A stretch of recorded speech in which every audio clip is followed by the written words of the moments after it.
Luzon, Visayas at Mindanao, balik kulungan si Senador Jinggoy Estrada para sa kanyang kinakaharap na panibagong kaso ng pandarambong kaugnay ng bilyong-bilyong pisong pork barrel scam. Isinuko rin ni Estrada ang kanyang sarili at hindi na rin hinintay na siya ay maaresto. Eksklusibong nakakuha ang GMA News ng mugshots ng senador nang sumailalim sa booking procedure matapos sumuko sa Camp Crame. Nakatutok si Joseph Morong. Ito ang mga aktual na mugshot ni Senador Jose Jinggoy Ejercito Estrada para sa kasong pandarambong kaugnay ng pork barrel scam. Di tulad ni Senador Bong Revilla na nakangiti ng kuna ng litrato sa kanyang booking procedure, si Estrada seryoso ang mga kuha. Nakaharap man sa kaliwa o nakatingin sa kanan. Sa full shot, makikita nakapaa ang senador, suot ang maong na pantalon at light blue at puting long sleeves na polo.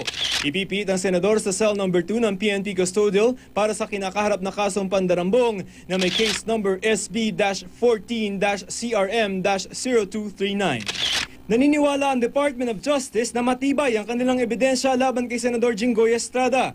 Kagaya ng sinasabi ko palagi, hindi naman namin yan sinangguni sa ombudsman kung hindi kami kumbinsido na meron talagang malakas na batayan ng mga kaso na yan.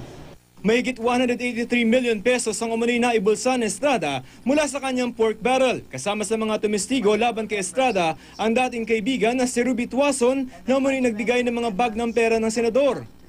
Nauna nang itinanggi ng senador ang mga paratang laban sa kanya. Joseph Morong, Nakatutok, 24 Oras.